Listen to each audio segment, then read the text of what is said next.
والصلاة والسلام على أشرف الأنبياء والمرسلين نبينا محمد وعلى آله وصحبه أجمعين يا أيها الذين آمنوا اتقوا الله حق تقاته ولا تموتن إلا وأنتم مسلمون أما بعد فإن أصدق الحديث كلام الله وخير الهدي هدي محمد صلى الله عليه وسلم وشر الأمور محدثاتها وكل محدثة بدعة وكل بدعة ضلالة وكل ضلالة في النار فقد قال الله تبارك وتعالى في كلامه المجيد بعد أعوذ بالله من الشيطان الرجيم وسيق الذين اتقوا ربهم إلى الجنة زمرا حتى إذا جاءوها وفتحت أبوابها فقال لهم خزنتها سلام عليكم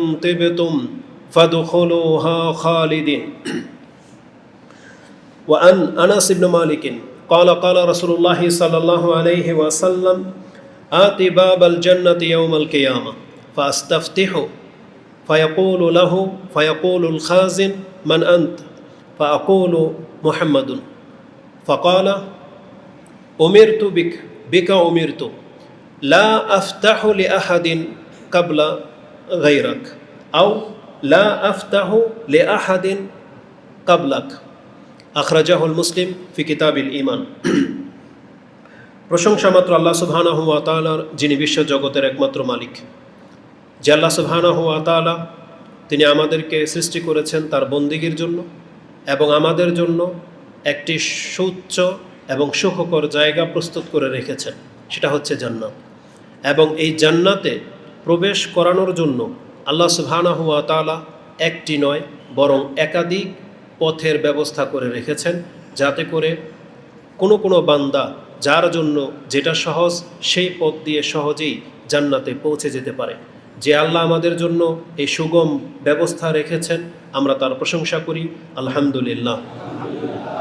সালাতু ওয়া সালাম প্রিয় নবী মুহাম্মদুর রাসূলুল্লাহ সাল্লাল্লাহু আলাইহি ওয়াসাল্লামের প্রতি, যার মাধ্যমে আমরা সব থেকে বেশি মর্যাদাবান হতে পেরেছি।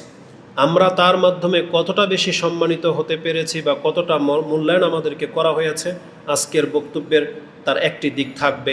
তা হলো মুহাম্মদ সাল্লাল্লাহু আলাইহি ওয়াসাল্লামের মাধ্যমে আমরাই সর্বপ্রথম জান্নাতে যাওয়ার অনুমতি প্রাপ্ত হব, আলহামদুলিল্লাহ।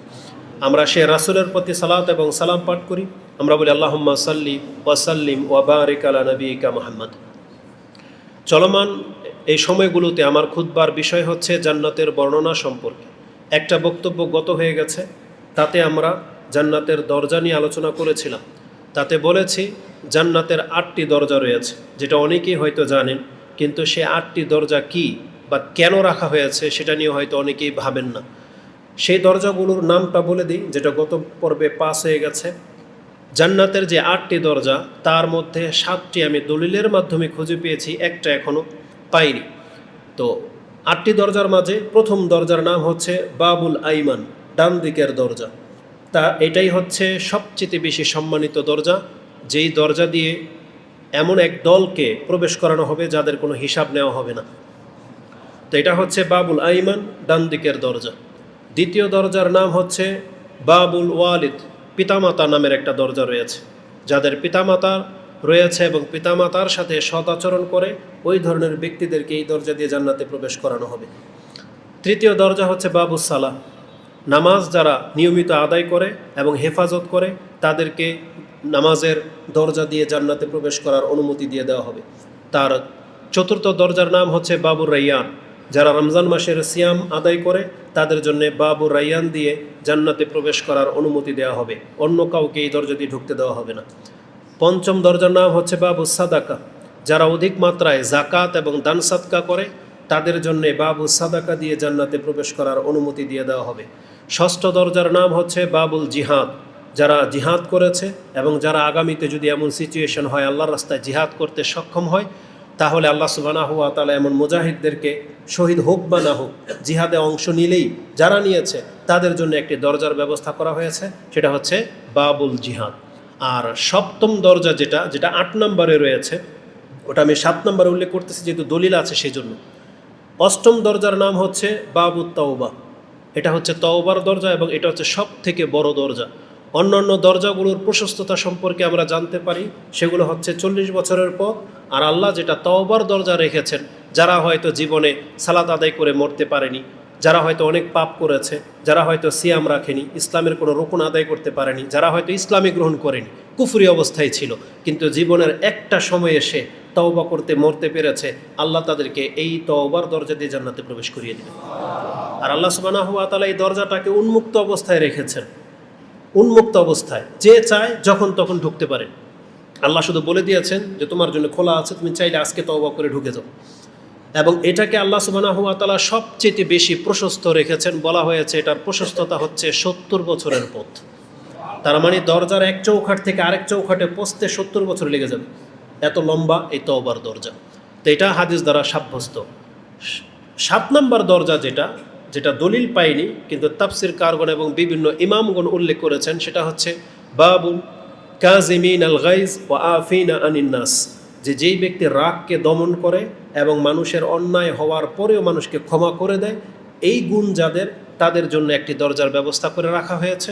যদিও এই মর্মে আমি কোনো হাদিস পাইনি, তবে ফতাওয়া শাবাকাতুল ইসলাম এবং ফাথুল বারিতে ইবনু হাজার আসকালানি তিনি উল্লেখ করেছেন মুসনাদে আহমদ থেকে, ইমাম আহমদ রাহমাহুল্লাহ আনিল হাসান আল বসরি রাহমাহুল্লাহ থেকে মারফু সূত্রে বর্ণনা করেন, ইন্না লিল্লাহি বাবান ফিল জান্নাতি লা ইয়াদখুলুহু ইল্লা মান আফা আনিল মাজলামাতিন, যেই ব্যক্তি জুলুমের শিকার হওয়ার পরেও মানুষকে ক্ষমা করে দেয়, এমন ব্যক্তিদেরকে সেই দরজা দিয়ে জান্নাতে প্রবেশ করার অনুমতি দিয়ে দেওয়া হবে। এটা হাসান আল বসরি রাহমাহুল্লাহ থেকে মারফু সূত্রে এসেছে। তো এই ছিল 8টি দরজা যেগুলো আমরা গত পর্বে আলোচনা করেছি। আজকে আমাদের আলোচনার বিষয় হবে এই দরজাগুলো দিয়ে সর্বপ্রথম কে এবং কিভাবে প্রবেশ করবে এই সম্পর্কে।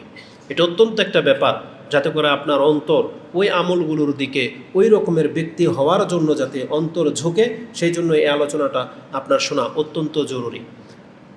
সর্বপ্রথম ব্যক্তি, এটা আমরা নিশ্চয়ই আপনাকে দলিল পেশ না করলেও প্রত্যেকটা ব্যক্তি এটা জানেন বা এটা ঈমান রাখেন যে জান্নাতে সর্বপ্রথম ব্যক্তি যিনি প্রবেশ করবেন তিনি হচ্ছেন আমাদের নবী মুহাম্মদুর রাসূলুল্লাহ সাল্লাল্লাহু আলাইহি ওয়াসাল্লাম। আলহামদুলিল্লাহ, দলিলগুলো এইভাবে এসেছে। রাসূলুল্লাহ সাল্লাল্লাহু আলাইহি ওয়াসাল্লাম বলেন, হ্যাঁ, আমি হলাম প্রথম ব্যক্তি যিনি জান্নাতে প্রবেশ করবে। রাসূল সাল্লামের একটা বর্ণনা এইভাবে আসছে যে আমি হলাম প্রথম ব্যক্তি যাকে কবর থেকে উঠানো হবে, ওয়ালা ফাকার, আমি কোনো গর্ব করি না। আমি হলাম কিয়ামতের মাঠে প্রথম ব্যক্তি যিনি শাফাত করবেন। আমি হলাম সবার নেতা, আমি প্রথম জান্নাতে নক করব এবং আমি সর্বপ্রথম জান্নাতে প্রবেশ করব, কিন্তু আমি কোনো অহংকার করি না। এভাবে রাসূল সাল্লামের একটা হাদিস এসেছে। এখানে যেই হাদিসটা আমি পেশ করব সেটা ইমাম মুসলিম তার ইমানের অধ্যায়ে উঠিয়েছেন যে কাউলিন নবী সাল্লাল্লাহু আলাইহি ওয়াসাল্লাম আনা আউয়ালু মাইয়াদখুলুল জান্নাহ, যে আমি হলাম প্রথম ব্যক্তি। এই পর্বে ইমাম মুসলিম একটা হাদিস এনেছেন, 372 নম্বর পেয়ে যাবেন ইমানের অধ্যায়ে। আনাস ইবনে মালিক রাদিয়াল্লাহু তাআলা আনহু ক্বালা রাসূলুল্লাহ সাল্লাল্লাহু আলাইহি ওয়াসাল্লাম আনা আকসারুল আমবিয়া'i তাবআন ইয়াউমাল কিয়ামা, আমি হলাম এমন এক নবী যার অনুসরণ করেছে সব থেকে বেশি, অন্যান্য নবীদের তুলনায় আমার অনুসারী হবে সব থেকে বেশি।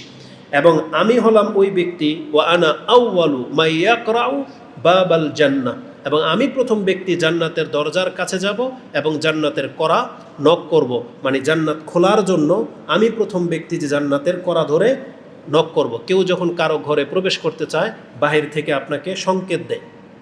তো রাসূলুল্লাহ সাল্লাল্লাহু আলাইহি সাল্লাম বলেন সর্বপ্রথম জান্নাতের দরজার কাছে আমি যাব এবং আমি জান্নাতের দরজায় টোকা দেব। ইমাম মুসলিম হাদিসটা 372-এ এনেছেন।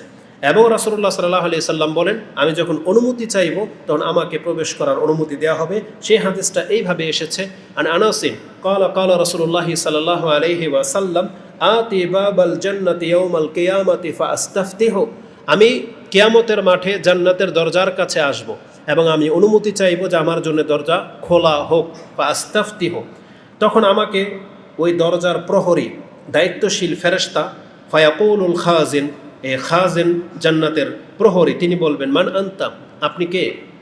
তখন বাহির থেকে বলা হবে আকুলু মুহাম্মাদ, আমি হচ্ছি মুহাম্মদ সাল্লাল্লাহু আলাইহি ওয়াসাল্লাম। এই হাদিসের মধ্যে অনেক কিছু শেখার আছে, বোঝার আছে। তো আমরা শুধু আজকে এই বিষয় নিয়ে কথা বলবো, কিন্তু আকীদাগত অনেক কিছু আছে।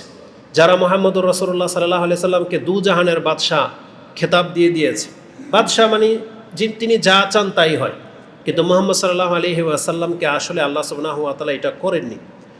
যা করেছেন আল্লাহ সুবহানাহু ওয়া তাআলার এখতিয়ারে, এবং আল্লাহ সুবহানাহু ওয়া তাআলা একটা সীমা রেখেছেন। যেমন জান্নাতের দরজার সামনে গেলে মুহাম্মদ সাল্লাল্লাহু আলাইহি ওয়াসাল্লাম নিজেই ধাক্কা দিয়ে ঢুকে যাবেন, এই অধিকার মুহাম্মদ সাল্লাল্লাহু আলাইহি ওয়াসাল্লামকে দেওয়া হয়নি, কারণ তাকেও সেখানে অনুমতি চাইতে হবে এবং তাকে পরিচয় পেশ করতে হবে। যেমন আপনারা প্রত্যেকে জানেন, যখন প্রথম আকাশে তাকে নিয়ে যাওয়া হয়েছিল মেরাজের রাতে, প্রথম আকাশের প্রহরী জিবরাইল আলাইহিস সালামকে পর্যন্ত জিজ্ঞেস করেছিলেন, কে আপনি? বলছে জিবরাইল। বলছে আপনার সাথে কে? বলছে মুহাম্মদ। তাকে কি তলব করা হয়েছে? বলছে হ্যাঁ।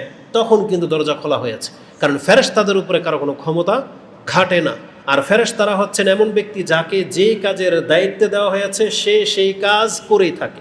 জিবরিল আলাইহিস সালাম পর্যন্ত সেখানে ইন্টারফেয়ার করেনি যে আমি ফেরেশতাদের সর্দার জিবরিল বলতেছি তোমার কাছে পারমিশন নিতে হবে, না, এটা এই নেতাদের মতো এটা করতেন না তিনি।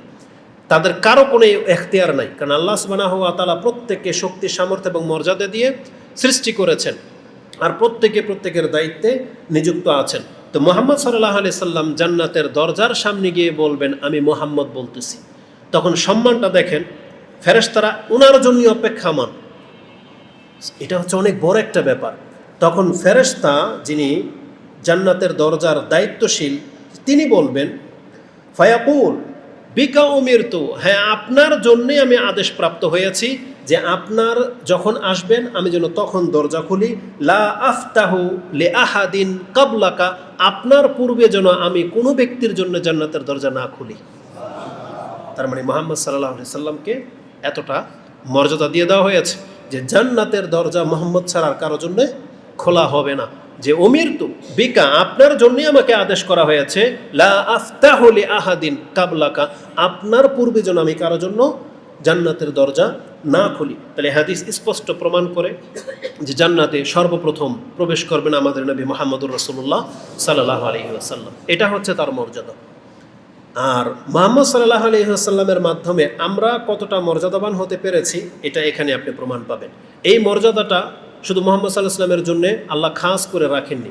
নিয়মটা হওয়া উচিত ছিল এমন যে আম্বিয়াদের পালা, আম্বিয়াদের মধ্যে প্রথম মুহাম্মদ সাল্লাল্লাহু আলাইহি ওয়াসাল্লাম, হয়তো তারপরে ইব্রাহিম আলাইহিস সালাম, তারপরে মূসা, ঈসা, এইভাবে অন্যান্য নবীদের প্রবেশ করানোর কথা হতো, কারণ তাদের মর্যাদা বেশি। কিন্তু আল্লাহ সুবহানাহু ওয়া তাআলা মুহাম্মদ সাল্লাল্লাহু আলাইহি ওয়াসাল্লামকে এতটা পছন্দ করেন, এতটা মান সম্মান তাকে দিয়েছেন যে তার পাশাপাশি অন্য উম্মতদের নবীদেরকে নয়, বরং তার উম্মতদেরকে তার সাথে জান্নাতে প্রবেশ করার অনুমতি দিয়ে দিলেন। মুহাম্মদুর রাসূলুল্লাহ সাল্লাল্লাহু আলাইহি ওয়াসাল্লাম বলেন, জান্নাতে প্রথম প্রবেশ করার অধিকার আমার উম্মত পাবে। হাদিসটি এইভাবে এসেছে, আন আবি হুরায়রা ক্বালা ক্বালা রাসূলুল্লাহ সাল্লাল্লাহু আলাইহি ওয়াসাল্লাম নাহনুল আখিরুন ওয়া সাবিকুনা ইয়াউমাল কিয়ামা, যদিও আমরা পৃথিবীতে এসেছি সবার শেষে, ওয়া সাবিকুনা ইয়াউমাল কিয়ামা, কিন্তু বিচারের মাঠে যখন হাসরের মাঠে উঠানো হবে এবং বিচার শুরু করা হবে আমরাই হব প্রথম। মানে আল্লাহ সুবহানাহু ওয়া তাআলা আমাদেরকে হাসরের মাঠে আগে উঠাবেন এবং আমাদেরকে প্রথম বিচার নেবেন। এবং ইমাম মুসলিম বলেছেন ওই হাদিসের বর্ণনায়, ওয়া নাহনু আউয়ালু মাইয়াদখুলুল জান্নাহ, আর আমরাই ওই ব্যক্তি যারা প্রথম জান্নাতে প্রবেশ করবে। এটা ইমাম বুখারী এবং মুসলিম কোট করেছেন। বুখারীতে হাদিসটি আপনি 876 এবং মুসলিমে হাদিসটি আপনি 1865 পেয়ে যাবেন, কিতাবুল জুমার অধ্যায়। তাহলে হাদিস স্পষ্ট প্রমাণ করে যে মুহাম্মদুর রাসূলুল্লাহ সাল্লাল্লাহু আলাইহি ওয়াসাল্লাম এবং তার উম্মত জান্নাতে প্রথম প্রবেশ করবেন। সমস্ত উম্মতের মধ্যে মুহাম্মদ সাল্লাল্লাহু আলাইহি ওয়াসাল্লামের উম্মত প্রথম প্রবেশ করবে, এটা প্রমাণ হয়ে গেল। এই উম্মতের সংখ্যা তো অনেক, এই উম্মতের মাঝে আবার এমন ব্যক্তিরা আছেন যাদেরকে আল্লাহ সুবহানাহু ওয়া তাআলা প্রথম প্রবেশ করাবেন। কারা তারা? একটা হলো সমস্ত মানুষের মধ্যে উম্মতে মুহাম্মদ, মানে আমরা জান্নাতে প্রবেশ করব, আমরা প্রস্তুত জান্নাতে যাওয়ার জন্য। কিন্তু আমাদের মধ্যে এমনও মর্যাদাকর ব্যক্তিরা আছে যাদেরকে আল্লাহ সুবহানাহু ওয়া তাআলা প্রথম প্রবেশ করার অনুমতি দিবেন, আর তারা হলেন একটা দল, কোনো একজন ব্যক্তি নন, একটা দল। যেই দলের সংখ্যা সম্পর্কে রাসূলুল্লাহ সাল্লাল্লাহু আলাইহি ওয়াসাল্লাম থেকে বর্ণনা এসেছে তাদের সংখ্যা হবে 70,000, আরেকটা বর্ণনায় রয়েছে তাদের সংখ্যা হবে 7 লাখ। এই 7 লাখ মানুষ বা 70,000 মানুষ যারা প্রথমবারে জান্নাতে প্রবেশ করবেন, আর তাদের দৃশ্যটা হলো এমন, প্রথম ব্যক্তি একের পর এক প্রবেশ করবে না, বরং 70,000 লোক একসাথে পা ফেলবে, প্রথম জন এবং শেষ জনের পা একসাথে জান্নাতে প্রবেশ হবে, এবং তাদের প্রত্যেকের চেহারা হবে পূর্ণিমার চাঁদের মতো উজ্জ্বল।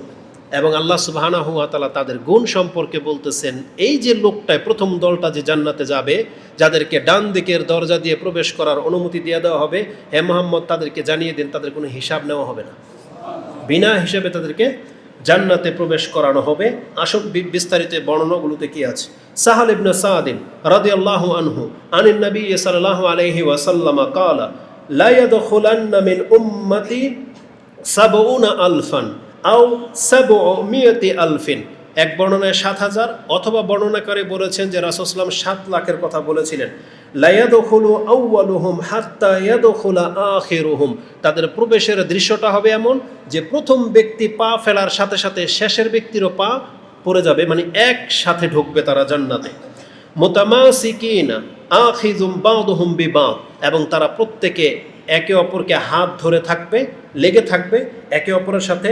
উজুহুহুম আলা সূরাতিল কামারি লাইলাতুল বদর, তাদের চেহারা হবে পূর্ণিমার চাঁদের মতো উজ্জ্বল। এটা ইমাম বুখারী এবং মুসলিম কোট করেছেন। বুখারীতে হাদিসটি 3247 এবং মুসলিমে হাদিসটি আপনি ইমানের অধ্যায়ের 94 নম্বর পর্বে পেয়ে যাবেন। 410 নম্বরের পরে এই হাদিসগুলো রয়েছে। 410 থেকে নিয়ে একাধিক হাদিসে আছে এই বর্ণনার উপরে ভিত্তি করে। তাদেরকে ডান দিকের দরজা দিয়ে প্রবেশ করানোর কথা রয়েছে। আবু হুরায়রা রাদিয়াল্লাহু তাআলা আনহু আন্না রাসূলুল্লাহ সাল্লাল্লাহু আলাইহি ওয়াসাল্লাম ক্বালা ফায়ুকালু ইয়া মুহাম্মদ, এটা হচ্ছে শাফাতের হাদিস, লম্বা হাদিস। তাতে আছে রাসূলুল্লাহ সেজদায় পড়ে থাকবেন এবং তাকে যখন বলা হবে ইরফা রাসা ওয়াসাল তুতা, আপনি মাথা ওঠান এবং চান আপনি কি চাচ্ছেন, আপনি যা চাইবেন দেওয়া হবে, তখন রাসূলুল্লাহ বলবেন উম্মতি উম্মতি, আল্লাহ ইয়া রাব আমার উম্মতের ব্যাপারে আপনি আমাকে সন্তুষ্ট করে দেন। তখন রাসূলুল্লাহ সাল্লাল্লাহু আলাইহি সাল্লাম বলছেন, তখন আল্লাহ তাকে বলবেন ইয়া মুহাম্মদ আদখিল মিন উম্মাতিকা মান লা হিসাবা আলাইহিম মিনাল বাবিল আইমান মিন আবওয়াবিল জান্নাহ। আপনি আপনার উম্মতের মধ্যে এমন ৭০,০০০ ব্যক্তি আছে, তাদেরকে ডান দিকের দরজা দিয়ে প্রবেশ করিয়ে দেন, তাদের কোনো হিসাবে নেব না। এটা রাসূলুল্লাহ সাল্লাল্লাহু আলাইহি সাল্লামকে বলা হবে। ওয়াহুম শুরাকাউ নাসি ফীমা সিওয়া যালিকা মিনাল আবওয়াব, এবং শুধু ডান দিকের দরজাই না, বরং এই ৭০,০০০ আপনার উম্মতের মর্যাদা এমন, তারা চাইলে যেই কোনো দরজা দিয়ে প্রবেশ করতে সক্ষম। তাদেরকে শুধু ডান দিকের নয়, বরং জান্নাতের প্রত্যেকটা দরজা দিয়ে তাদের ঢোকার অনুমতি আমি দিয়ে দিলাম, এমনটা আল্লাহ সুবহানাহু ওয়া তাআলা অনুমতি দিয়ে দিবেন। এটা ইমাম বুখারী রাহিমাহুল্লাহ 4712-তে এবং মুসলিমে যেমনটা বলেছি ইমানের অধ্যায় 94 নম্বর পর্বে গিয়ে আপনি হাদিসটি 410-এর পর থেকে পেয়ে যাবেন। তো এটা হলো প্রথম এবং সব থেকে মর্যাদাবান ব্যক্তিদের দল, যেটা এই উম্মতের মধ্যে রয়েছে। আমরা জানি তারা কারা। তাদের মধ্যে একজন ব্যক্তি হচ্ছেন আবু বকর সিদ্দিক রাদিয়াল্লাহু তাআলা আনহু। তাদের মধ্যে একজন ব্যক্তি হচ্ছেন উকাশা বিন মেহসান, কারণ হাদিসে তার নামটা সরাসরি এসেছে। আশা করি ইনশাআল্লাহ তাতে আবু বকর, ওমর, ওসমান, আলী রাদিয়াল্লাহু তাআলা আনহুম আজমাইন প্রায় সাহাবীরাই থাকবেন, এবং কিয়ামত পর্যন্ত এমন কোনো ব্যক্তিও থাকতে পারে যারা এই দলের অন্তর্ভুক্ত। আমরা দোয়া করি আল্লাহ তুমি আমাদেরকে তাদের অন্তর্ভুক্ত করো, আমিন ইয়া রাব্বাল আলামিন। তো কেন তাদের এই মর্যাদা, কেন তাদেরকে প্রথম বিনা হিসেবে জান্নাতে দিয়ে দেওয়া হবে? রাসূলুল্লাহ সাল্লাল্লাহু আলাইহি ওয়াসাল্লাম অপর আরেকটি হাদিসে তাদের কিছু গুণ বলেছেন, যে তারা কেমন চিন্তার হয়ে থাকে, কেমন মানুষ তারা। রাসূলুল্লাহ সাল্লাল্লাহু আলাইহি ওয়াসাল্লাম বলেছেন ইয়াদখুলুল জান্নাতা মিন উম্মতি ৭০ আলফান বিগাইরি হিসাব, আমার উম্মতের ৭০,০০০ মানুষ বিনা হিসেবে জান্নাতে যাবে। আর তারা হলেন হুম আল্লাযিনা লা ইয়াস্তারকুন ওয়ালা ইয়াতাতাইয়ারুন ওয়ালা ইয়াকতাউন ওয়া আলা রাব্বিহিম ইয়াতাওয়াক্কালুন। আমার এই উম্মতের মধ্যে যারা ৭০,০০০ আছে বিনা হিসেবে জান্নাত পাবে, তারা জীবনে কোনো দিন কোনো পাখিকে ভাগ্য গণনার জন্য ভাগ্য হিসাবকারী বানায়নি, মানে পাখির মাধ্যমে ভাগ্য গণনা করেনি। সেটা হবে পাখিকে হাত দেখিয়ে অথবা পাখি উড়িয়ে, কোনোভাবে তারা ভাগ্য গণনা করেনি। বা জোড়া পাখি না এই বেজর পাখি, এগুলো দিয়ে তারা ভাগ্য নির্ণয় করতে যায়নি। ওয়ালা ইয়াতাতাইয়ারুন ওয়ালা ইয়াকতাউন, তারা শরীরে কোনোদিন দাগ কাটতো না। এটার অনেক ব্যক্তি এর অন্তর্ভুক্ত। এর অন্তর্ভুক্ত হচ্ছে যারা পূর্ব যুগের চিকিৎসা বিদ্যা এটা কাজে লাগাতো, লোহা গরম করে শরীরে দাগ দিয়ে তারা সেটাকে চিকিৎসা হিসেবে ব্যবহার করতে রাসূল নিষেধ করেছেন। পরবর্তীতে বিভিন্ন গোত্র কাউমকে পরিচিত করিয়ে দেওয়ার জন্য সোমালিয়াতে, সুদানে, আজও আফ্রিকাতে এটা করা হয়। এক এক কাবিলার বংশের কেউ কেউ দেখা যায় জন্মের পর থেকে বাচ্চাকে লোহার শলাকা গরম করে এখান দিয়ে কারো এখান দিয়ে 3টা 2টা কপালে, বুকে এভাবে চিহ্ন করে রেখে দেয়, যাতে করে তারা চিনতে পারে যেটা আমার বংশের লোক। এইভাবে তারা করে থাকে, যেটা রাসূল ইসলাম নিষেধ করেছেন। এই দাগ কাটানো এর অন্তর্ভুক্ত হবে যারা বর্তমানে শরীরে ট্যাটু আঁকে, বিভিন্ন উল্কা যেটা আঁকে, চিত্র আঁকে বা অঙ্কন করে, এবং এর অন্তর্ভুক্ত হবে ওই সমস্ত যুবক যুবতী বা পুরুষ মহিলা যারা একে অপরের কারণে হাত খোদাই করে নাম লিখে, ব্লেড দিয়ে কাটে এবং সিগারেট দিয়ে ছেঁকা দেয়, বিভিন্নভাবে নিজের শরীরে দাগ কাটে। এমন ব্যক্তিরা এই মর্যাদা পাবে না। কারণ রাসূল সাল্লাল্লাহু আলাইহি ওয়াসাল্লাম বলেছেন, যারা বিনা হিসেবে জান্নাত পেতে চায় তারা নিজের গায়ে কোনোদিন দাগ কাটতে পারে না। ওয়ালা ইয়াক্তাউন ওয়ালা ইয়াস্তারকুন, আর তারা এমন নয় যে কোনো দিন মাথা ব্যথা, পেট ব্যথা, বিয়ে হচ্ছে না, জাদুটোনা, বাচ্চা কান্না করে পেট ফুলে যাচ্ছে, কোনো দিন কোনো হুজুরের কাছে, কোনো ব্যক্তির কাছে গিয়ে বলেনি যে আমার এই সমস্যা, আপনি একটু পানি পরে দেন, একটু জার ফুক করে দেন। মানে কারো কাছে গিয়ে কোনো দিন জার ফুক তলব করেনি। নিজেরটা নিজে জার ফুক করবেন, এটা জায়েজ, বরং উত্তম। কিন্তু অন্য কারো কাছে গিয়ে বলেনি যে আমাকে জার ফুক করে দেন। লা ইয়াস্তারকুন বলা হয়েছে, তলব করেনি। তাহলে তারা কিভাবে চলতো? ও আলা রাব্বিহিম ইয়াতাওয়াক্কালুন, তারা সব সময় তাদের রবের ভরসা করে চলত। আল্লাহু আকবার। এটা অনেক বড় একটা ব্যাপার। আল্লাহর উপরে ভরসা করে চলা এটা অবশ্যই একটা কঠিন কাজ, কিন্তু যারা করবে তাদের মর্যাদাটা তো আপনার সামনে স্পষ্ট। তাদেরকে ডান দিকের দরজা দিয়ে বিনা হিসেবে জান্নাতে প্রবেশ করে দেওয়া হবে। আল্লাহু আকবার। উকাশা বিন মেহসান বলেছিলেন, ইয়া রাসূলুল্লাহ দুল্লানি আলা উদউনি আইয়াজআলানি মিনহুম, আল্লাহ যেন আমাকে তাদের অন্তর্ভুক্ত করে দেন। রাসূল সাল্লাল্লাহু আলাইহি ওয়াসাল্লাম বলেছেন, আনতা মিনহুম, তুমি তাদের একজন। আল্লাহু আকবার। তো এই হাদিসে আমরা যেটা জানলাম, তাহলে এই উম্মতের মধ্যে 70,000 ব্যক্তি যাদেরকে ডান দিকের দরজা দিয়ে প্রবেশ করানো হবে, তারা কোনো বিচার ছাড়াই জান্নাত পেয়ে যাবেন, বিনা হিসাবে, বিনা আযাবে। এবং তাদের গুণ আমরা বললাম যে তারা আল্লাহর উপরে ভরসাকারী ব্যক্তি। এই মেসেজটা আমাদের মা বোনদের জন্য বেশি উপযুক্ত, কারণ অনেক সময় অনেক পুরুষ আছে যে সহসা কোনো ওঝা জার ফুক্কারের কাছে যায় না, কিন্তু এই কাজটা অধিকাংশ আমাদের মহিলারা করে থাকে। কিছু হলেই পানি পড়া, কিছু হলেই তাবিজ কবজ, কিছু হলেই টোনা টোটকা, এগুলোর মধ্যে তারা সবচেয়ে বেশি ইনভলভ। এজন্য এই হাদিস তাদের জন্য, যদি তারা ধৈর্য ধারণ করতে পারে, যদি তারা আল্লাহ সুবহানাহু ওয়া তাআলার উপরে ভরসা করে হতে পারে, তাহলে আপনারা জেনে নেন আপনাদের জন্য আল্লাহ সুবহানাহু ওয়া তাআলা এই একই মর্যাদা রেখেছেন। আল্লাহ যেন তাদেরকে অন্তর্ভুক্ত করেন, আমিন। অপর আরেকটি বর্ণনায় পাওয়া যায় যে কারা জান্নাতে সর্বপ্রথম প্রবেশ করবেন তাদের সম্পর্কে মুসনাদে আহমদে 6570 নম্বর একটা হাদিস এসেছে।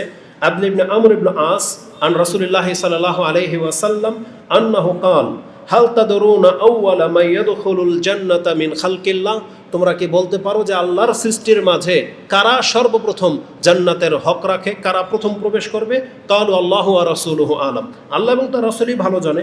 কালা, তখন রাসূল সাল্লাল্লাহু আলাইহি ওয়াসাল্লাম বলেন, আউওয়ালু মান ইয়াদখুলুল জান্নাতা মিন খালকিল্লাহিল ফুকারাউল মুহাজিরুন, মুহাজিরদের মধ্যে যারা দরিদ্র, আল্লাহ সুবহানাহু ওয়া তাআলা তাদেরকে সর্বপ্রথম জান্নাতে প্রবেশ করাবেন। তার মানে যারা হিজরত করেছে, আল্লাহর রাস্তায় হিজরত করার কারণে যারা অভাবী হয়েছে, এমন ব্যক্তিদেরকে আল্লাহ সুবহানাহু ওয়া তাআলা প্রথম জান্নাতে প্রবেশ করাবেন।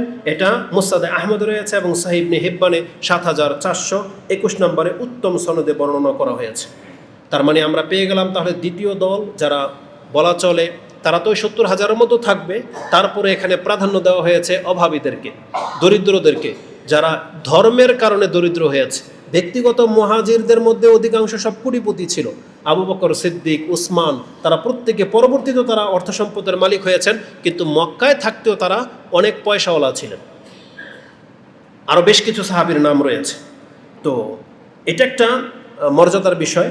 ইমাম মুসলিম, ইমাম তিরমিজি রাহিমাহুল্লাহ হাদিসটা এইভাবে এনেছেন, ফুকারাউল মুহাজিরিনা ইয়াদখুলুনাল জান্নাতা ক্বাবলা আগনিয়াইহিম বি500 সানা, আল্লাহ সুবহানাহু ওয়া তাআলা শুধু ফকিরদেরকে আগে জান্নাতে প্রবেশই করাবেন না, বরং ধনীদের 500 বছর আগে অভাবীদেরকে জান্নাতে প্রবেশ করার অনুমতি দিয়ে দিবেন। 500 বছর আগে। এটা ইমাম তিরমিজি রাহিমাহুল্লাহ কোট করেছেন, যেটা আপনি 2351 এবং ইবনে মাজাতে 4123 নম্বরে পেয়ে যাবেন। বলা যেতে পারে এটা শুধু মুহাজিরদের জন্য খাস নয়, কারণ বেশ কিছু হাদিসের মধ্যে আমভাবে মুমিন মুসলিমদের কথা রয়েছে যে মুমিন মুসলিমদের মধ্যে যারা অভাবী ধনীদের পূর্বে তাদেরকে জান্নাতে প্রবেশ করানো হবে। একটা বর্ণনায় 40 বছরের কথা আছে, আরেকটা বর্ণনায় 500 বছরের কথা আছে। তার মানে অনেক পয়সাওয়ালার চেয়ে একেবারে হত দরিদ্র ব্যক্তি তার ডিস্টেন্সে হয়তো 500 বছর আগে জান্নাতে পৌঁছে যাবে। আর যারা মিডিয়াম টাইপের অভাবী, মিডিয়াম টাইপের পয়সাওয়ালাদের চাইতে 40 বছর আগে, মানে একটা ব্যালেন্স করা হবে, মানে আগে যাবেই যাবে। এক কথায় একটা লং টাইম বা একটা খুব লম্বা সময়ের পূর্বেই অভাবীরা জান্নাত পেয়ে যাবে, এমনটাই রয়েছে। আর এই কথাগুলো রাসূলুল্লাহ সাল্লাল্লাহু আলাইহি ওয়াসাল্লাম কীভাবে বলেছেন আপনি দেখেন। রাসূলুল্লাহ সাল্লাল্লাহু আলাইহি ওয়াসাল্লাম বলেন, ইয়াদখুলু ফুকারাউল মুসলিমিনা ওয়া ফি রিওয়ায়াতিন মুমিনিনা আল জান্নাতা ক্বাবলা আগনিয়াইহিম। মুসলিম অথবা মুমিনদের মধ্যে যারা অভাবী তারা তাদের ধনীদের আগে জান্নাতে প্রবেশ করবে বিনিসফি ইয়াউমিন ওয়া হিয়া 500 আম বা 500 সানা, অর্ধেক দিন। একদিন তো বিচার হবে, আর দিনটার সমান হচ্ছে 1000 বছর। এনে বলা হয়েছে যে অর্ধেক দিন থাকতেই তারা জান্নাত পেয়ে যাবে, তার মানে 500 বছর আগে তারা জান্নাত পেয়ে যাবে। এটাও ইমাম তিরমিজি এবং ইবনে মাজাতে কোট করেছেন। রাসূলুল্লাহ সাল্লাল্লাহু আলাইহি ওয়াসাল্লাম একদিন দোয়া করতেছেন। আনাস রাদিয়াল্লাহু তাআলা তিনি বলেন যে রাসূলুল্লাহ এইভাবে দোয়া করতেন, আল্লাহুম্মা আহিনি মিসকিনান ওয়া আমিতনি মিসকিনান ওয়া আহশুরনি ফি জুমারাতিল মাসাকিন। আল্লাহ তুমি আমাকে মিসকিন করে জীবন বাঁচিয়ে রাখো, মিসকিন অবস্থায় আমাকে মৃত্যু দান করো, এবং হাসরের মাঠে তুমি আমাকে মিসকিন অবস্থায় হাসরের মাঠে মিসকিনদের দলে অন্তর্ভুক্ত করে উঠিও। আয়েশা রাদিয়াল্লাহু তাআলা আনহা তিনি বলতেছেন, লিমা ইয়া রাসূলুল্লাহ, কেন আপনি এই দোয়া করেন? কালা রাসূলুল্লাহ সাল্লাল্লাহু আলাইহি ওয়াসাল্লাম বলেন, ইন্নাহুম ইয়াদখুলুনাল জান্নাতা ক্বাবলা আগনিয়াইহিম বি40 খারিফা। কেননা ফকিরদেরকে, অভাবীদেরকে আল্লাহ সুবহানাহু ওয়া তাআলা 40 বছর আগে জান্নাতে প্রবেশ করাবেন। এই জন্য রাসূলুল্লাহ সাল্লাল্লাহু আলাইহি সাল্লাম তিনি অভাবীদের দলের অন্তর্ভুক্ত হতে চেয়েছেন, এবং তিনি আয়েশা রাদিয়াল্লাহু তাআলা আনহাকে উপদেশ দিয়ে বলেন, ইয়া আয়েশা লা তারুদ্দি আল মিসকিনা ওয়ালাউ বিশিক্কি তামরাতিন। তোমার যদি একটা খেজুর পরিমাণ কিছু দেওয়ার থাকে তাও তুমি মিসকিনকে দিয়ে দাও, তাকে খালি হাতে ফিরিও না। ইয়া আয়েশা আহিল মাসাকিন আহিব্বিল মাসাকিন, তুমি মিসকিনদেরকে ওয়াকরিবিহিম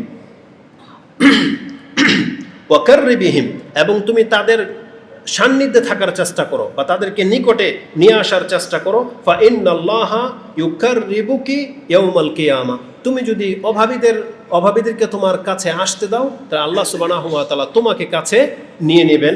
এটা ইমাম তিরমিজি রাহিমাহুল্লাহ কোট করেছেন, যেটা 2352 নম্বর, এবং ইবনে মাজাতে হাদিসটা আপনি 4126 নম্বরে পেয়ে যাবেন। তো এই পর্বে আমরা যেটা জানতে পেরেছি, সর্বপ্রথম জান্নাতে প্রবেশ করবেন মুহাম্মদুর রাসূলুল্লাহ সাল্লাল্লাহু আলাইহি ওয়াসাল্লাম, তারপরে অনুমতি প্রাপ্ত হবে তার উম্মত, এবং এই উম্মতের মধ্যে সর্বপ্রথম যে দলটি জান্নাতে যাবে তাদের সংখ্যা হচ্ছে 70,000।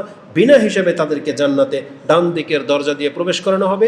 এবং দ্বিতীয় স্টেপে রয়েছে এই উম্মতের মিসকিন যারা, অভাবী দরিদ্র যারা। এই জন্য আপনারা পেরেশান হয়ে যান না, যারা হালালের উপরে আছেন, দরিদ্র আছেন কিন্তু হালালের উপরে, হারামের দিকে আপনি পা বাড়াচ্ছেন না, তাহলে ওই ধরনের অভাবী মুসলিমদের মর্যাদা হলো দ্বিতীয় ধাপে তাদেরকে জান্নাতে প্রবেশ করার অনুমতি দিয়ে দেওয়া হবে।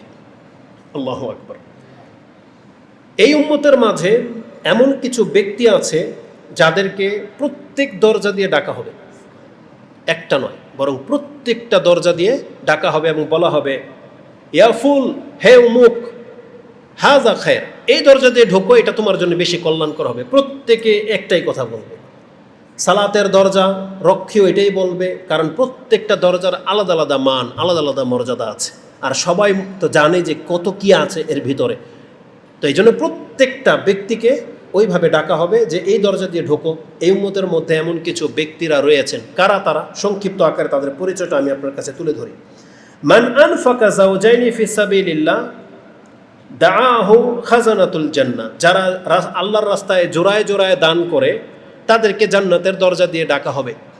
গত পর্বে হাদিসটা এসেছিল যে জোড়া জোড়া শব্দ অনেকে বুঝেন নাই।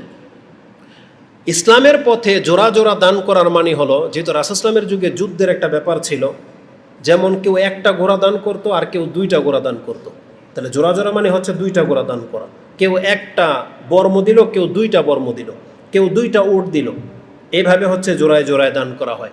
এই মসজিদের প্রয়োজন, এসির প্রয়োজন, কেউ একটা এসি দিল, কেউ 2টা এসি দিল, এটা হচ্ছে জোড়া এসি দেওয়ার।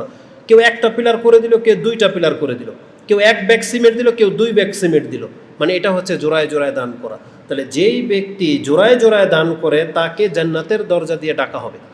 তারপর রাসূল সাল্লাল্লাহু আলাইহি ওয়াসাল্লাম বলেছেন এবং সালাতের দরজা দিয়ে নামাজীদেরকে ডাকা হবে। এভাবে বিভিন্ন কথা এসেছে। কালা আবু বকর, তখন আবু বকর সিদ্দিক রাদিয়াল্লাহু তাআলা তিনি বলেন, ইয়া আবু বকর, ইয়া রাসূলুল্লাহ, যাকা আল্লাযী লা তাউ আলাইহি, একজন ব্যক্তি যেই কোনো দরজা দিয়ে ঢুকুক তার কোনো ক্ষতি নেই, তার কোনো ক্ষতি নেই, কারণ ঢুকলেই কামিয়াব। ফাকালা নবী সাল্লাল্লাহু আলাইহি সাল্লাম, এমনও কোনো ব্যক্তি আছে, রাসূলুল্লাহকে জিজ্ঞাসা করা হয়েছে, যাদেরকে প্রত্যেক দরজা দিয়ে ডাকা হবে। ফাকালা নবী সাল্লাল্লাহু আলাইহি সাল্লাম, ইন্নী লা আরজু আন তাকুনা মিনহুম, আমি আশা করি আল্লাহর কাছে যাদেরকে জান্নাতের প্রত্যেক দরজা দিয়ে ডাকা হবে তাদের মধ্যে তুমি একজন। তার মানে আমরা জানতে পারি যে প্রথম ব্যক্তি হচ্ছেন আবু বকর সিদ্দিক রাদিয়াল্লাহু তাআলা আনহু, যাকে সর্বপ্রথম জান্নাতের যে কোনো দরজা দিয়ে ডাকা হবে। রাসূল সাল্লামের পরে তার উম্মতের মাঝে ওই 70,000-এর সাথে তিনিও একজন, কারণ 70,000-এর যে লোকগুলা জান্নাতে যাবে তাদেরকে এই কথাও বলা হয়েছে যে তারা ডান দিকের দরজা দিয়ে প্রবেশ করুক, যদিও তাদের জন্য যে কোনো দরজা দিয়ে ঢোকার অনুমতি দিয়ে দেওয়া হলো। তাহলে ওটা ছিল একটা দল। দ্বিতীয় ব্যক্তি হচ্ছেন আবু বকর সিদ্দিক। যদিও তার সম্পর্কে ইমাম আবু দাউদ একটা হাদিস এনেছেন যে রাসূলুল্লাহ সাল্লাল্লাহু আলাইহি সাল্লাম একদিন একটা হাদিস বলতেছিলেন যে জিবরাইল আলাইহিস সালাম আমাকে জান্নাতের দরজার কাছে নিয়ে গেলেন এবং দেখালেন কোন দরজা দিয়ে কে ঢুকবে। তখন আবু বকর সিদ্দিক রাদিয়াল্লাহু তাআলা আনহু তিনি বলতেছেন, ইয়া রাসূলুল্লাহ, যদি আমিও সাথে থাকতে পারতাম তাহলে আমিও তো দেখতে পারতাম। তখন আবু বকর রাদিয়াল্লাহু তাআলা আনহুকে রাসূল সাল্লাল্লাহু আলাইহি ওয়াসাল্লাম বলেছেন, আমা ইন্নাকা ইয়া আবু বকর আউয়ালু মান ইয়াদখুলুল জান্নাতা মিন উম্মতি, আমার উম্মতের মধ্যে তুমি হলো প্রথম ব্যক্তি যে সর্বপ্রথম জান্নাতে প্রবেশ করতে পারবে। তবে হাদিসটা দুর্বল, ইমাম আবু দাউদ হাদিসটা কোট করেছেন, এটা হচ্ছে দুর্বল। তার মানে এই হাদিসটা সহিহ নয়, বরং আবু বকর সিদ্দিক ওই 8 দরজা দিয়ে ঢোকার পারমিশন পাবে এবং প্রথম দলের সাথে সে জান্নাতে যেতে পারবে, কিন্তু তাকে রাসূলের মতো করে যেমন রাসূলকে প্রথম ঢোকাবে তারপর আবু বকরকে ঢোকাবে না, এমনটা হবে না, কারণ এই হাদিস হচ্ছে দুর্বল। ইমাম আবু দাউদ এটাকে পেশ করেছেন। যারা এই কথার সাক্ষী দেয় যে আশহাদু আল্লা ইলাহা ইল্লাল্লাহ ওয়া আশহাদু আন্না মুহাম্মাদুর রাসূলুল্লাহ ওয়া আন্না ঈসা আবদুল্লাহি ওয়া রাসূলুহু ওয়া কালিমাতুহু আলকাহা ইলা মারইয়াম ওয়া রূহুম মিনহু ওয়াল জান্নাতু হাক্কুন ওয়ান নারু হাক্কুন আদখালাহুল্লাহু আলা মা কানা মিনাল আমাল, আদখালাহুল্লাহুল জান্নাতা আলা মা কানা মিনাল আমাল।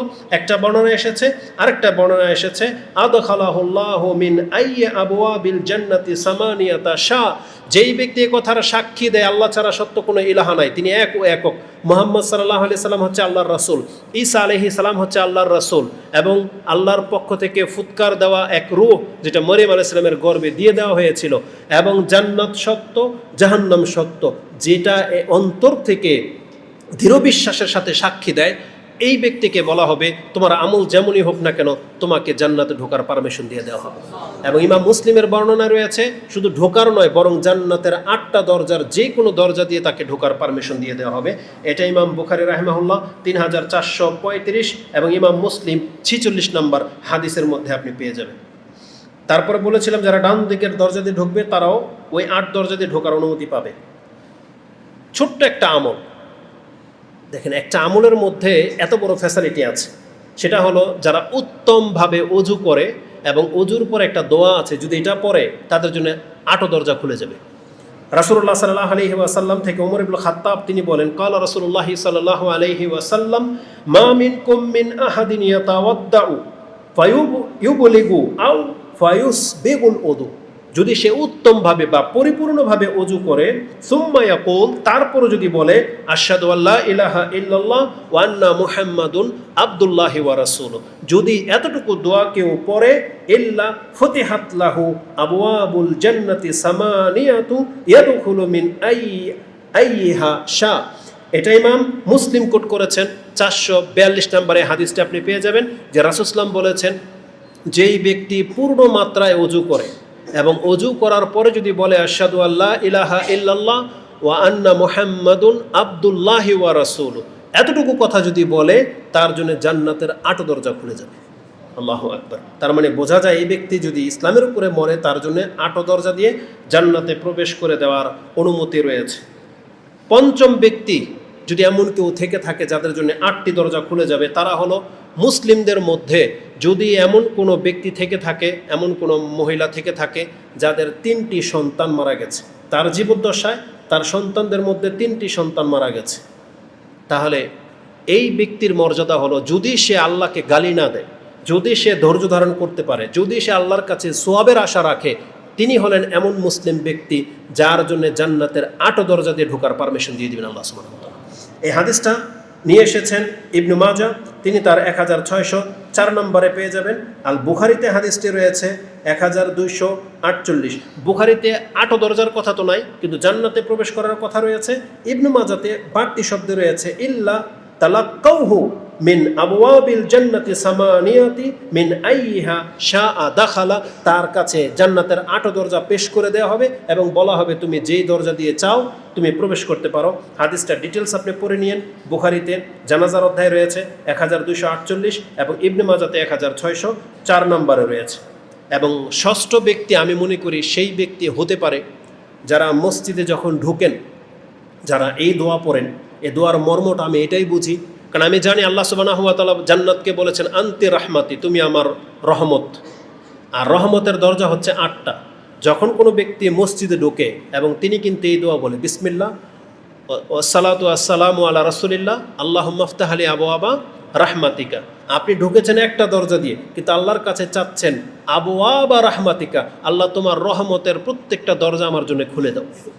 তার মানে এটা যদি জান্নাতের 8টা দরজা হয়, তাহলে আশা করা যায় যারা মসজিদে প্রবেশ করেন, মসজিদে এসে এই দোয়া পড়েন, আল্লাহর কাছে এটা আকাঙ্ক্ষা করেন, হতে পারে তাদের জন্য আল্লাহ সুবহানাহু ওয়া তাআলা জান্নাতের 8টা দরজা খুলে দেবেন। এটা আমরা আল্লাহর কাছে আশা করি। আমাদের নারীদের মধ্যে একটা গোল্ডেন চান্স রয়েছে। এই হাদিস আমরা রমজান মাসে শুনেছি। মা বোনদের সম্পর্কে বলা হয়ে থাকে যে এই হাদিসটা ইমাম মুসনাদে আহমদে রয়েছে 1661 এবং হাদিসটি সহিহ ইবনে হিব্বানের মধ্যে 4163 এবং সহিহ তারগিব ও তারহিবের মধ্যে 1931। মিশকাতে আপনি হাদিসটি 3254-তে পেয়ে যাবেন। সেটা কি? রাসূলুল্লাহ সাল্লাল্লাহু আলাইহি সাল্লাম বলেন, ইজা সাল্লাতিল মারআতু খামসাহা ওয়া সামাত শাহরাহা ওয়া হাফিজাত ওয়া হাসানাত ফারজাহা ওয়া আতাত যাওজাহা ওয়া ফি রিওয়ায়াতিন বালাহা কিলা লাহা উদখিলিল জান্নাতি মিন আইয়া আবওয়াবিল জান্নাতি শিত। যেই মহিলা 5 ওয়াক্ত সালাত আদায় করে, লজ্জাস্থানের হেফাজত করে, রমজান মাসের সিয়াম পালন করে এবং স্বামী যাদের আছে তাদের আনুগত্য করে, এই ধরনের আনুগত্যশীল 5 ওয়াক্ত নামাজ পড়া মহিলাদেরকে শুধু জান্নাত নয়, তার জন্য 8টা দরজা খুলিয়ে দিয়ে বলা হবে তোমার যেই দরজা দিয়ে ইচ্ছা তুমি প্রবেশ করো। এই 7 শ্রেণীর মানুষের কথা আজকের এই বক্তব্যে পেশ করা হলো যে জান্নাতের দরজা 8টি, যেই কাজগুলো করলে জান্নাতের 8 দরজা খুলে যাবে, তার মধ্যে সালাত, উজু, মসজিদ এগুলোই সবচেয়ে বেশি। তার মানে মসজিদে ঢোকা, সালাত আদায় করা, উজু করা, এইগুলো কর্মগুলোই সবচেয়ে বেশি প্রাধান্য পেয়ে যাচ্ছে। এই জন্য আমাদের মুসলিম ভাইদেরকে আমরা বলবো, সর্বপ্রথম আমাদেরকে যেটা দাবি, যেটা আজকের বক্তব্যের শিক্ষা, সেটা হচ্ছে আমাদেরকে আল্লাহর উপরে তাওয়াক্কুলকারী হতে হবে, আল্লাহর উপরে ভরসাকারী হতে হবে, তাহলে বিনা শাস্তিতে আমরা জান্নাত পেতে পারি ইনশাআল্লাহ। দ্বিতীয় ব্যক্তি হচ্ছে যারা অভাবী, আপনি হালালের উপর থাকার চেষ্টা করেন, এই অভাবের কারণে আপনার মর্যাদা হবে। দুনিয়া তো যে কোনো সময় আমরা মরে যেতে পারি, যে কোনো সময় মরে যেতে পারি, আমাদের হায়াত এমনি কমে যাচ্ছে, রাষ্ট্র কি বাড়াবে? আল্লাহ সুবহানাহু ওয়া তাআলা আমাদের হায়াতে রেখেছেন 60 থেকে 70, দুর্নীতির কারণে, ভেজাল খাওয়ার কারণে আমাদের তার থেকে আরও 5 হয়ে চলে যাচ্ছে। আর বিভিন্ন ফিতনা, বিপদ, ডাকাত, চোর, কত কিছুর কারণে মানুষের প্রাণ অ্যাক্সিডেন্টের কারণে অহরহ ঘটতেছে। তা আমরা যে কোনো সময় মরতে পারি, এই জন্য হালালের উপরে থাকার চেষ্টা করেন। আমি আমাকে এবং আপনাদেরকে আল্লাহ সুবহানাহু ওয়া তাআলার কাছে এই দোয়া করতে শেখাই যে আল্লাহুম্মা আকফিনি বিহালালিকা আন হারামি ওয়াগনিনি বিফাদলিকা আম্মান সিওয়াক। আল্লাহ আমাদেরকে হালালের উপরে যথেষ্ট রাখো, হারামের আমাদের কোনো প্রয়োজন নাই, আর তোমার ছাড়া যেন অন্য কারো কাছে আমাদের মুখাপেক্ষী হতে না হয়। আল্লাহ তুমি আমাদেরকে স্বয়ং সম্পূর্ণ করো, আমিন ইয়া রাব্বাল আলামিন। তাহলে তৃতীয় ব্যক্তি হচ্ছে যেই ব্যক্তি জান্নাতে যেতে চান, তাহলে অভাবী, আপনার এই অবস্থাটাকে আপনি মেনে নেন। চতুর্থ ব্যক্তি হলো যতগুলো ইসলামিক ইবাদত আছে সেগুলো আমাদেরকে কন্টিনিউ করতে হবে এবং আমাদেরকে আল্লাহ সুবহানাহু ওয়া তাআলার কাছে এই জান্নাতগুলো তলব করতে হবে। এইভাবে যেই বক্তব্যের মধ্যে যেই কথাগুলো পেশ করা হলো এগুলো আমাদেরকে মানতে হবে এবং অন্তরে ধারণ করতে হবে, তাহলে হয়তো এটা আমাদের দ্বারা সম্ভব। আকুলু লিকাউলি হাযা আস্তাগফিরুল্লাহ লি ওয়া লাকুম ওয়া লিসাইরিল মুসলিমিন ফাস্তাগফিরু ইন্নাহু হুয়াল গফুরুর রহিম।